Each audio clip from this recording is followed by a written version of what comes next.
Hola, ¿qué tal? Esperando que tú y tu familia se encuentren muy bien. En este video te voy a mostrar cómo solucionar ejercicios que tienen que ver con el campo eléctrico.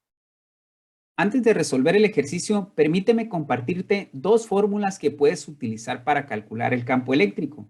La primera de ellas es aplicable cuando conozcas la fuerza eléctrica que genera la carga y la segunda es aplicable cuando no conoces esa fuerza, pero en cambio conoces la distancia que existe entre el punto en donde deseas calcular el campo eléctrico y la carga. Es importante que para poder que la magnitud del campo eléctrico quede expresado en las unidades correctas, que sería Newton sobre Coulomb, consideres las unidades de la fuerza eléctrica en newtons, las unidades de la carga de prueba en coulombs y la distancia en metros, así como también debes de considerar que el valor de la constante de proporcionalidad, simbolizada con la letra K, es correspondiente a 9 por 10 a la 9 newton por metro cuadrado sobre coulomb al cuadrado. Ahora que ya conoces estas fórmulas, vamos a resolver un ejercicio haciendo uso de una de ellas. Determina el valor de la intensidad del campo eléctrico de una carga de 2 microcoulombs que se encuentra a una distancia de 40 centímetros de este punto. Como ya bien sabemos, lo primero que vamos a hacer es recabar todos los datos que se muestren en este ejercicio, teniendo como el primero de ellos a nuestra incógnita, que es la magnitud o intensidad del campo eléctrico, que sabemos que se representa con la letra E mayúscula.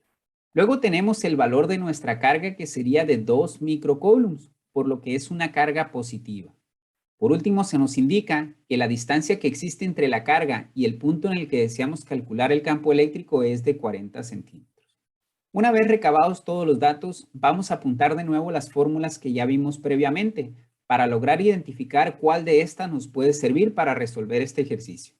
Como parte de la solución, lo primero que haremos es identificar qué fórmula vamos a utilizar, analizando cuáles son los datos que tenemos y en cuál de esas fórmulas sería aplicable. Podemos darnos cuenta que tenemos el valor de la carga, que sería de 2 microcoulombs, y también tenemos la distancia de la carga al punto. Así que si analizamos estas dos fórmulas, vemos que en la primera nos piden la fuerza eléctrica. Como no contamos con ese dato, podríamos descartar esta fórmula y pasar a la siguiente. En la siguiente nos piden el valor de la carga, que sí lo tenemos, y nos piden la distancia, pero también nos piden el valor de la constante de proporcionalidad, que como bien sabemos es de 9 por 10 a la 9 newton por metro cuadrado sobre coulomb al cuadrado. Esto quiere decir que contamos con todos los datos para utilizar esta fórmula.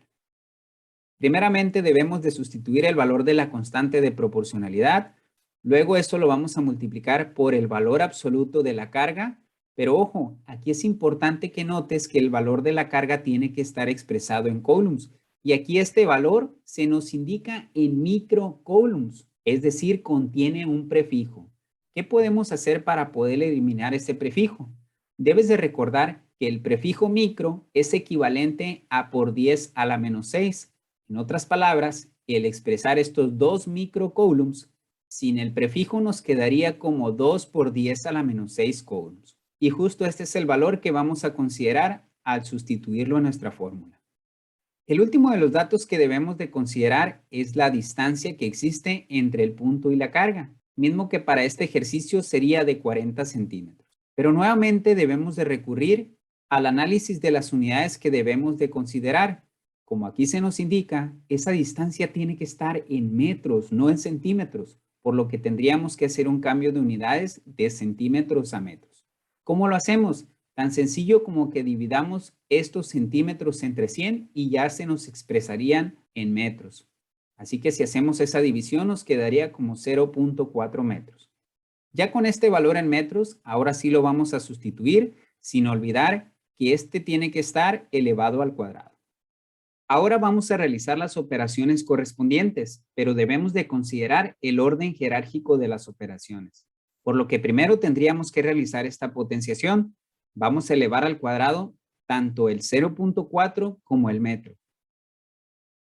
Luego vamos a realizar la multiplicación de nuestro numerador, que sería 9 por 10 a la 9 por el valor absoluto de 2 por 10 a la menos 6.